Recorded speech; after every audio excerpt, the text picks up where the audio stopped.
हर election के बाद एक बार तो शोर मचता है कि इलेक्शन कमीशन सही काम नहीं कर रहा, कोई बहुत से वोट्स गायब हो गए।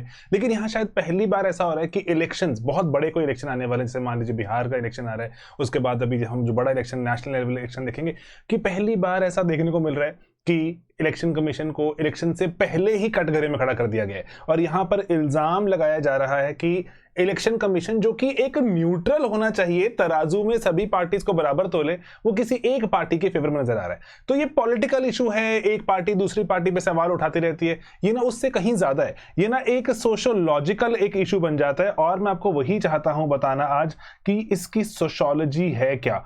वोट चोरी का जो ये इल्जाम लग रहा है इलेक्शन कमीशन पर, इससे समाज पर क्या प्रभाव पड़ता है, तो इसको जानते हैं। और मैं कोशिश कर रहा हूं कि बहुत सारी सोशोलॉजी की टर्म्स, चीजें, इवेंट्स सिंप्लीफाई करूं। मैं बहुत से कोर्सेज पे चलाता हूं और वहां पर जो पर्टिकुलरली यूपीएससी के लिए जो कोर्सेज होते हैं उन पे मैं चाहता हूं लेवल रेज हो, ताकि इस लेवल तक चीजें पहुंचे, आप एग्जाम क्रैक करें। बहुत से बच्चे करते हैं, आप भी करें। तो दोस्तों, यहां पर अभी जो वोट चोरी का इल्जाम है वो ये है कि ना, कि जो इलेक्शन कमीशन का जो एक इंस्टीट्यूशन है वो न्यूट्रल नजर नहीं आ रहा। मैं आपको 5 स्लाइड्स के थ्रू ये समझाऊंगा कि इसमें इश्यूज हैं क्या क्या। अब देखो, यहां पर ना, देखो प्रोसीजरल लैप्सेस की बात है। सबसे बड़ा जो एक इशू यहां पर आ रहा है कि ये जायज है या फिर लीगल है ना। देखो, ये ना लेजिटिमेसी वर्सेस लीगैलिटी एक बड़ा इशू रहता है दुनिया में। दुनिया में ना बहुत सी ऐसी चीजें हैं जो कि लीगली अलाउड लगती हैं हमें, लेकिन जायज नहीं लगती, है ना। हमें लगता है जायज नहीं है, समाज उसको ओके नहीं मानता। बहुत सी चीजें समाज इनको ओके मानता है, जायज मानता है, लेकिन वो लीगल नहीं होती। एग्जांपल लेके बताऊं, देखो, जैसे आपको ऐसा लग सकता है, मान लीजिए किसी किसी समाज में ऐसा लग सकता है कि दो कोई भी डिफरेंट जातियों के, कास्ट के लोग आपस में शादी कर लें, कोई प्रॉब्लम नहीं है, लीगली अलाउड है। लेकिन समाज को वो जायज नहीं लगता, है ना। तो आप कहेंगे नहीं, समाज को बदलना चाहिए, है ना, कानून एक दिशा में ले जाना चाहता है। बिल्कुल सही बात है, लीगैलिटी वर्सेस लेजिटिमेसी की बात। दूसरी तरफ ऐसा लगता है कई बार कि कोई चीज जिसको समाज ओके मानता है, जैसे मान लीजिए किसी किसी समाज में बाल विवाह, है ना, चाइल्ड मैरिज, लेकिन चाइल्ड मैरिज अगर हम देखें तो लीगल नहीं है। तो अब यहां पर जायज क्या लगता है समाज को, क्या सही क्या गलत, है ना, ये समाज बहुत बार डिसाइड करता है, लेकिन बहुत बार कानून दिशा भी दिखाता है। अब यहां पर जो ये इशू आ रहा है वो लीगैलिटी एंड जो जायज होने का भी है, कि लग रहा है कि अरे मेरा नाम नहीं है अगर वोटिंग लिस्ट में, तो मेरे से अधिकार छीन लिया गया है, मैं सिटीजन नहीं रहा।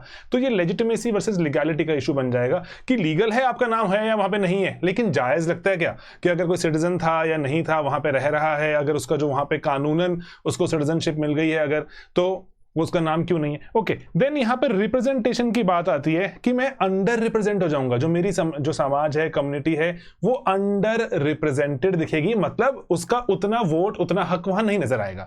अब यहां पर इसीलिए ना जो ट्रस्ट है ना सरकार पर, जो सरकार पर विश्वास है, वो गिर जाता है, वो ड्रॉप हो जाता है कि सरकार शायद अपने फेवर में, अपनी पार्टीज, अपनी जो लोगों के लिए काम कर रही है, बाकी जनता का विश्वास घट जाता है। तो उससे सरकार बहुत कोई अच्छे कदम भी उठाना चाहेगी, लोगों का विश्वास ड्रॉप्ड रहेगा, लोग मानेंगे नहीं, उनको लगेगा कि अपने फायदे के लिए ही कर रहे हो। जैसे एथेनॉल का मुद्दा, एथेनॉल पे ऐसे इल्जाम लगने शुरू हो गए हैं कि नहीं ये तो अपने ही बंदों को जो सारे कॉन्ट्रैक्ट दे रहे हैं एथेनॉल डालने के लिए, उससे देश को फायदा है, लोगों को फायदा है, ये सरकार कम्युनिकेट नहीं कर पा रही क्लियरली, तो ट्रस्ट ड्रॉप हो जाता है। सरकार के कई अच्छे कदम भी हो सकते हैं जो कि जिस पे ट्रस्ट ड्रॉप होता हुआ दिखेगा। देन दूसरी यहां पे स्लाइड पे बात करता हूं मैं आपसे, थोड़ा सा लेवल रेज करते हैं। एंटोनियो ग्राम्सी आके बात करते हैं दबदबा, हेजेमनी। इलेक्शन कमीशन कह रहा है मैं जो कहूंगा वही सही, दबदबा लगता है यहां पर, इसीलिए कि हेजेमनी की बात नजर आती है कि जो भी कोई इलेक्शन के द्वारा जो भी कोई मुद्दा उठाया गया इलेक्शन से जुड़ा हुआ, उस पे असली और आखिरी बात किसकी मानी जाएगी, दबदबा जिसका होगा लीगैलिटी में। तो लेकिन अभी जो पॉलिटिकल पार्टीज हैं ऑपोजिशन वाली, वो चाहते हैं कि उनका दबदबा बने, तो वो सोशल मीडिया पर, प्रेस कॉन्फ्रेंसेज में, जन यात्रा वगैरह करके लोगों में दबदबा बनाने की बात करते हैं। हेजेमनी इंपॉर्टेंट एक चीज हो जाती है, किसकी वहां पर जो बात ज्यादा मानी जाएगी, जिसकी बातों में दम नजर आएगा, दबदबा रहेगा। एंड यहां पर ना इसीलिए वेबर ने ना एक आइडिया दिया था कि जो ब्यूरोक्रेट होगा ना उसको न्यूट्रल होना चाहिए। जैसे हमारे पास एग्जांपल है जो 1990 में टीएन सेशन साहब हमारे चीफ इलेक्शन कमिश्नर बने। तो उसके पहले कैबिनेट सेक्रेटरी थे, कैबिनेट सेक्रेटरी से उनको जो चीफ इलेक्शन कमिश्नर बनाया गया था। उनका एक किस्सा बड़ा फेमस है कि वो चाहते थे कि ना कि मैं किसी भी पार्टी को फेवर करता हुआ नजर ना आऊं, तो उनके जो ऑफिसेज थे वहां पर अगर वो कोई पॉलिटिकल पार्टी का बंदा उनसे मिलने आता था तो वो कहते थे कि मैं आपके साथ यहाँ बैठ के चाय नहीं पी सकता, क्योंकि अगर मैं चाय पीऊंगा ऐसा लगेगा कि मैं आपको फेवर कर रहा हूँ, कि मैं आपके साथ ज्यादा करीब हूँ। तो इसीलिए वो न्यूट्रलिटी मेंटेन करने के लिए बहुत से ऐसे कदम भी उठाते थे जो कहीं कानूनन कहीं लिखे नहीं हुए, just because to win the trust of people. तो ये न्यूट्रलिटी सिर्फ और सिर्फ कहने से, लीगल होने से नहीं आती, आपको ये जायज होना, लेजिटिमेट भी दिखाना पड़ता है। ओके, अब ना यहां पर एक जो तीसरी स्लाइड में बात यहां जानिए, यहां पर है ना, जैसे पार्सन्स ने बात करी, पार्सन्स कहते हैं कि ना कि इलेक्शंस ना देश को बांटते हैं और देश को जोड़ते भी हैं।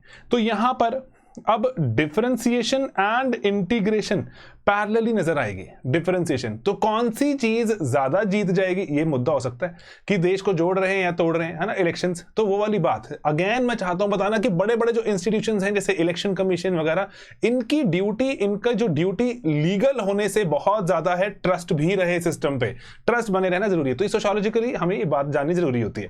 एंड एक सिंबल भी तो है कि अरे भाई मैं हद से हद एक वोट डाल के आता हूं, इतने सारे करोड़ों लोग हैं, वोट डालता हूं, मेरी वोट की क्या वैल्यू है? मुझे लगता है वैल्यू, मुझे लगता है मैंने कुछ कहा, मुझे लगता है मैंने कुछ सरकार में, देश में कंट्रीब्यूशन कहीं कुछ दिया, देश को कोई दिशा दिखाई मैंने अपने वोट में। एक सिंबल के जैसा नजर आता है कि मैं मैटर करता हूं, आई मैटर, है ना। तो इसीलिए जब वो आपसे जो एक मैटर करने वाली चीज छिन जाएगी, टेंशन हो सकती है।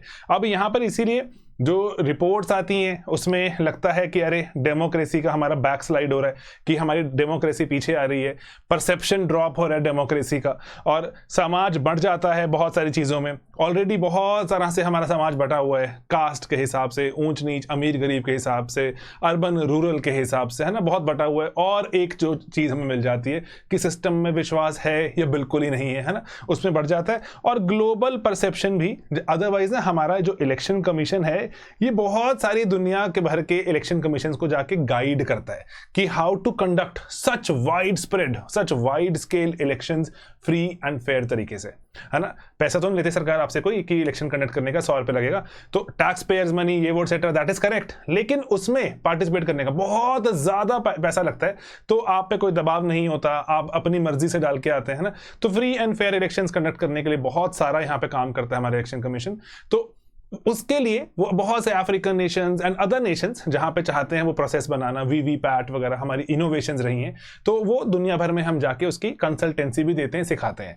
तो अब यहाँ पे जो टेक अवे है आखिरी, वो यही है कि टेंशन क्रिएट हो गई है, पॉलिटिकल नहीं, ये सोशोलॉजिकल बनता जा रहा है कि जो इंस्टीट्यूशंस की जो सच्चाई है और जो बताई जा रही है सच्चाई, उसमें फर्क नजर आ रहा है।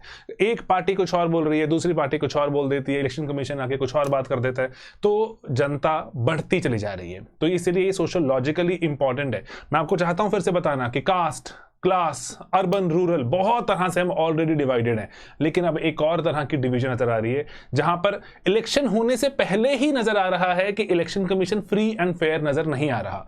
एंड इसीलिए यहां पर जो हमारा विश्वास सिस्टम में कब बढ़ता है, जो पर्टिकुलरली डेमोक्रेसीज में, जब वो ट्रांसपेरेंट रहे सिस्टम। तो ऐसे इल्जाम लग रहे हैं कि आपने इलेक्टोरल रोल को जो प्रिंट फॉर्मेट में क्यों डाल दिया, पीडीएफ या उस वाली जो सर्चेबल फॉर्मेट में क्यों नहीं है, एंड जो इलेक्शन कमीशन के बहुत सारे इलेक्शन कमिश्नर्स को जुडिशरी के बियॉन्ड क्यों रख दिया, उन पे केस नहीं हो सकता। तो ऐसे इल्जाम लगते हैं, उसके लॉजिक भी हैं पीछे, ऐसा क्यों किया, लेकिन उससे होता क्या है, पर्टिकुलरली परसेप्शन लो हो जाता है ट्रांसपेरेंसी का कि ट्रांसपेरेंट नहीं है। तो अंत में जाते हुए मुझे बस एक सवाल का एक जवाब चाहिए कि आपके लिए ज्यादा मैटर क्या करता है, कि आप वोट डाल पा रहे हैं या फिर आपका विश्वास कि आपकी वोट की वैल्यू है। आप वोट डाल पा रहे हैं, ये बड़ी बात है, या वोट की वैल्यू है, आपकी वोट मैटर करती है, इट काउंट्स। कौन सी चीज आपके लिए ज्यादा जरूरी है, कमेंट्स में पक्का बताना। बाकी चीजों को सोशोलॉजिकली डिस्कस करना जरूरी है, समाज पे प्रभाव पड़ता है हर एक चीज का। हमारे पार्ट ऑफ, अगर यूपीएससी देखें, पार्ट ऑफ सिलेबस भी है अलग अलग तरह से, वेबर, पार्सन्स, हेजेमनी, है ना, और ग्रामसी, ये बहुत सी चीजें यहाँ पे अप्लाई करके आप आराम से चीजों को समझ सकते हैं। टीएन सेशन का एग्जाम्पल आप देख सकते हैं। तो ये कुछ इंपॉर्टेंट चीजें हैं, मैं चाहता भी हूँ डिस्कस करना, और अपने कोर्सेज में भी करते चले जा रहे हैं। हमारे कोर्सेज भी चलते हैं यूपीएससी के लिए, स्लीपी क्लासेस पर जरूर ज्वाइन कीजिए अगर आप यूपीएससी में सोशियोलॉजी ऑप्शनल चूज करना चाहते हैं। उसके सिवा भी आप चाहते हैं सोशियोलॉजी पढ़ना, हमारी वेबसाइट और हमारे यूट्यूब चैनल पर फ्री ऑफ कॉस्ट बहुत सारा कंटेंट पड़ा हुआ है, उसको भी जरूर देखिए। ऑलराइट, चलिए मिलेंगे अपने अगले वीडियोस में, तब तक आप दिमाग लगाते रहिए।